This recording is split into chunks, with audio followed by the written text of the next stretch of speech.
할렐루야. 5월 5일 아침입니다. 하나님께서 우리와 함께 하실 줄 믿습니다. 우리 온 땅의 주인 기도하는 마음으로 찬양합니다.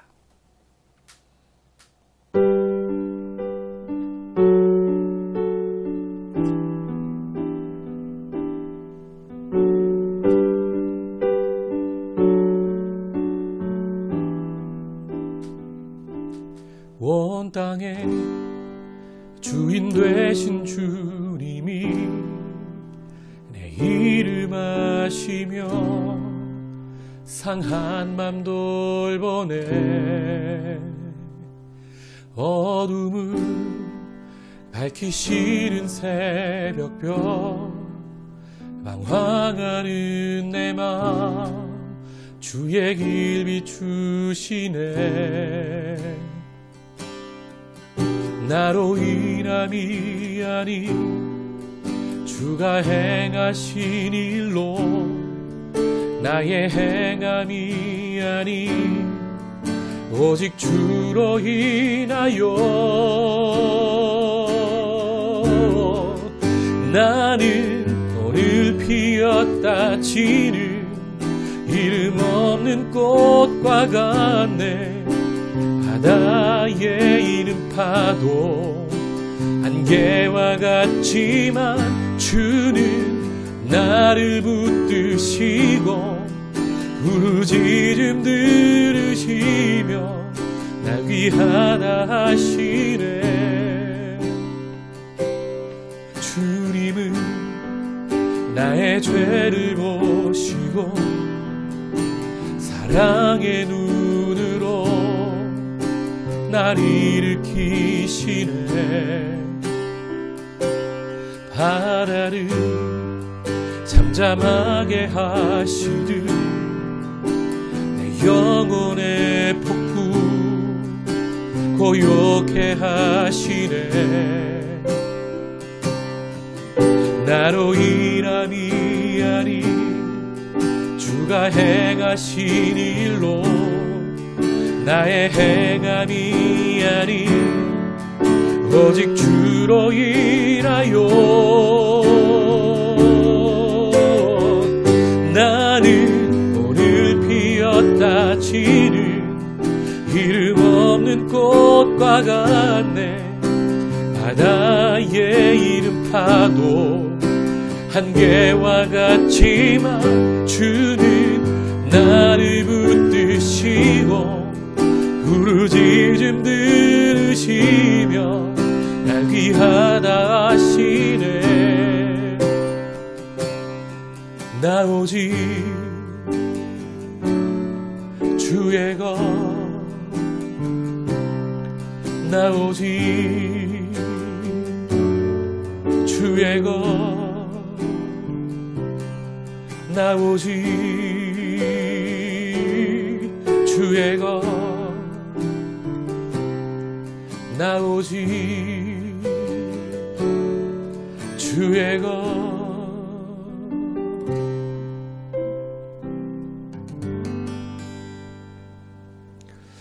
하나님, 오늘 하루 나의 모든 것이 하나님께 속해 있음을 고백합니다.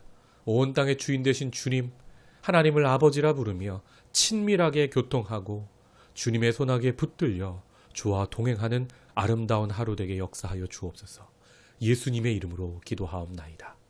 아멘. 오늘 우리에게 주시는 하나님의 말씀은 신명기 13장 12절에서 18절까지의 말씀입니다. 주시는 말씀을 봉독하겠습니다.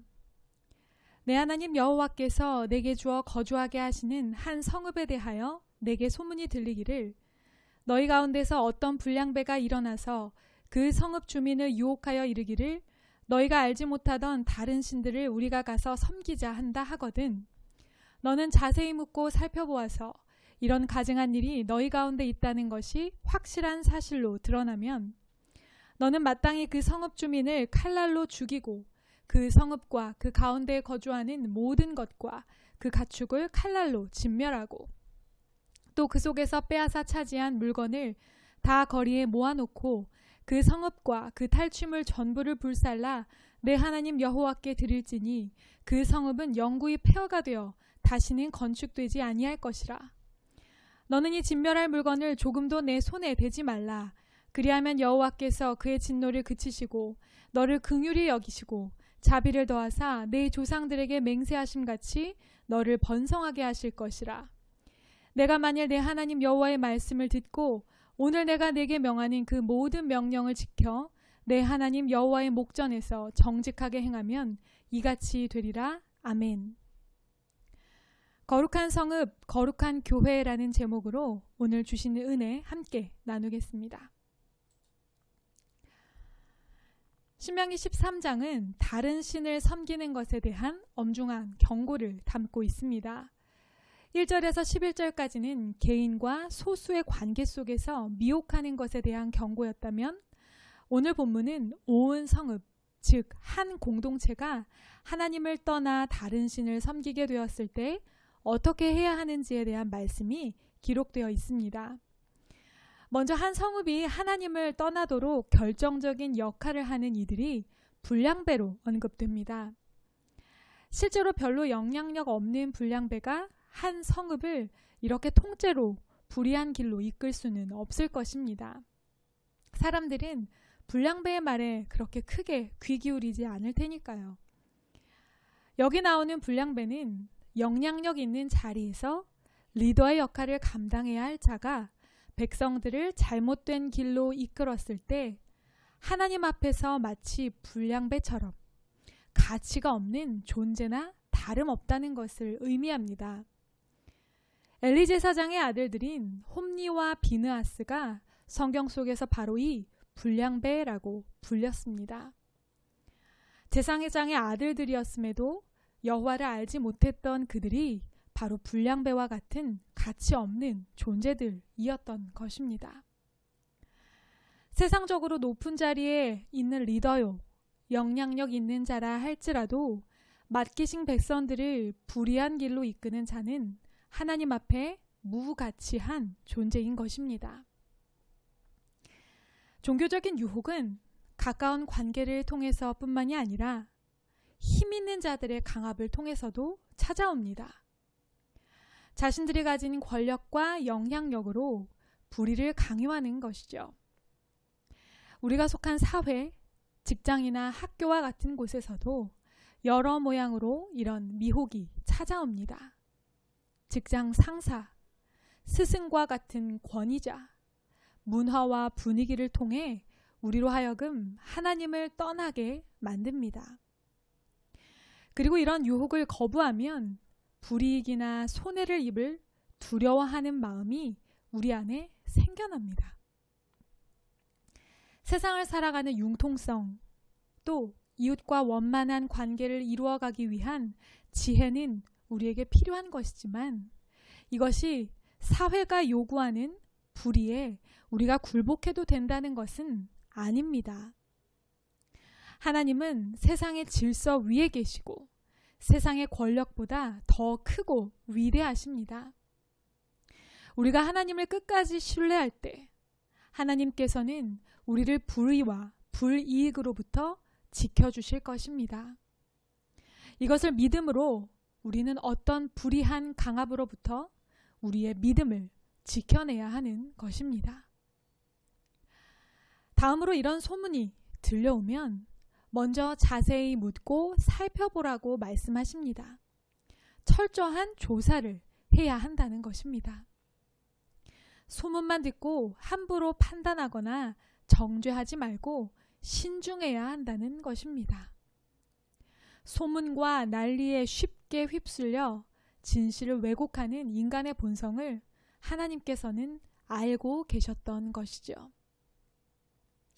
그렇게 소문이 사실로 확인이 되면 그 성을 완전히 멸망시켜야 합니다. 15절에 나오는 마땅히라는 표현은 확실히, 꼭, 반드시 라는 뜻입니다. 모든 성읍 주민과 가축을 죽이고 탈취물 전부를 불살라 그 성읍을 영원히 폐해야 합니다. 영어 성경인 NIV 버전에서는 이렇게 전리품을 광장에 모아놓고 완전히 태워드리는 방식을 a whole burnt offering, 즉 번제라고 번역을 하고 있습니다. 번제는 하나도 남겨두지 않고 모두 불살라 전부를 하나님께 올려드림으로 하나님과의 바른 관계를 회복하고 예배자의 전 인격을 하나님께 바친다는 것을 의미합니다. 눈앞에 보이는 탐날 만한 전리품들을 하나도 남김없이 하나님께 태워 올림으로 하나님의 전적인 주권과 하나님만을 바라보고 믿겠다는 결단을 보여드려야 하는 것입니다. 그리고 진멸할 물건을 조금도 내 손에 대지 말라고 말씀하십니다. 이 말씀을 어긴 성경 속 인물이 누구입니까? 바로 아간입니다.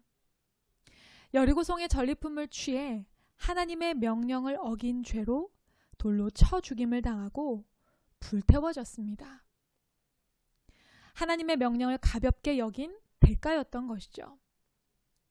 하지만 다른 신을 섬긴 성을 이렇게 하나님의 말씀을 따라 진멸하면 하나님께서 진노를 그치시고 긍휼히 여기시고 자비를 더하사 번성하게 해주신다 약속하십니다.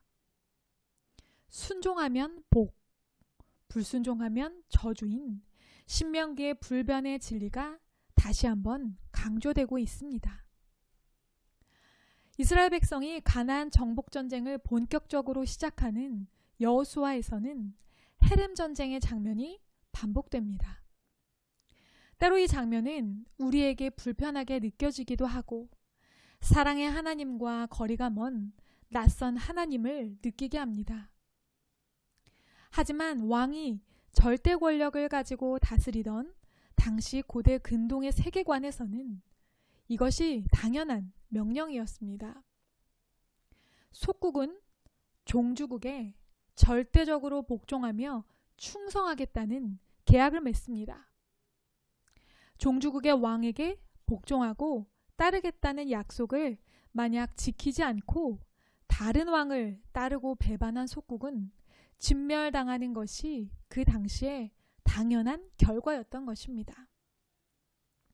우리나라의 역사 속에서도 사형을 면치 못했던 가장 큰 죄목은 왕의 뜻을 따르지 않는 반역죄였습니다. 백성은 왕의 명령에 절대적으로 복종해야 하는 것이죠. 하나님께서는 친히 이스라엘의 왕이 되어 주셨습니다. 하나님께서는 마땅한 왕의 권한을 행사하신 것입니다.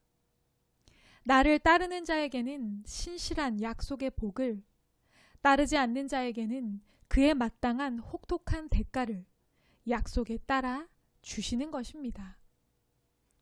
하나님은 연약한 인간이 하나님과의 약속을 신실하게 지킬 수 있도록 이토록 세세하고 분명한 규범을 허락하신 것입니다. 본문 속에 나타나는 성읍은 오늘날의 교회를 의미하기도 합니다. 하나님의 백성들이 함께 모여 공동체를 이루며 하나님을 예배하는 곳이기 때문입니다. 따라서 오늘 말씀을 통해 우리는 우리의 교회가 또한 이 땅의 모든 교회들이 불의한 사람들의 잘못된 영향력으로 하나님을 배신하는 일이 생기지 않도록 깨어 있어야 함을 깨닫습니다. 우리는 교회를 하나님의 거룩한 성읍으로 지켜내야 합니다. 하나님 말씀 앞에 정직하게 서 있고 하나님을 경외하며 말씀대로 살아내는 성도들의 삶이 바로 교회를 지켜내는 큰 힘입니다. 세상의 어떤 유혹과 불의한 압력에도 굴하거나 타협하지 않으며 오직 하나님을 따르는 거룩한 공동체를 지켜낼 때 하나님께서 기뻐하시며 약속하신 복을 허락하실 것입니다. 그러기 위해 우리는 서로가 서로를 영적으로 돌보아야 합니다. 말씀으로부터 멀어져 있고 하나님으로부터 떠나 있는 지체들은 없는지, 잘못된 세상의 가치관에 물들고 미혹되어 하나님을 곧 떠나려는 형제 자매는 없는지 살피며 서로를 돌보아야 합니다. 또한 불의하고 부정한 세상 문화를 가지고 와 공동체를 흔드는 자들이 틈타지 못하도록 늘 영적으로 깨어있는 거룩한 공동체가 되어야 합니다. 우리가 섬겨야 할 분은 오직 하나님이십니다. 우리의 왕은 오직 하나님 한 분이십니다. 우리가 따라야 할 인생의 기준과 가치관은 오직 말씀이며 성경적 가치관 뿐입니다. 이 사실을 기억하며 서로를 말씀으로 권면하고 또한 격려하며 거룩한 성읍, 거룩한 교회를 지켜나가는 저와 여러분이 될 수 있기를 주님의 이름으로 축복합니다. 함께 기도하겠습니다. 사랑의 하나님, 오늘도 말씀을 허락하여 주시니 감사합니다. 타락한 성읍은 하나님의 명령을 따라 영원히 패해져야만 합니다. 하나님이 말씀을 바라보며 우리에게 허락하신 거룩한 성읍, 우리의 교회 공동체를 하나님의 뜻 가운데, 하나님의 말씀 가운데 거룩하게 지켜내기를 원합니다. 한 사람 한 사람이 영적으로 깨어 서로를 권면하고 돌보며 하나님께서 허락하신 이 거룩한 성읍을 끝까지 하나님만을 왕으로 모시는 거룩한 교회로 굳게 세우고 지켜나가는 우리 모두가 되게 하여 주시옵소서. 모든 말씀 예수님의 이름으로 간절히 기도드립니다. 아멘. 우리 계속해서 기도의 자리로 나아가시겠습니다.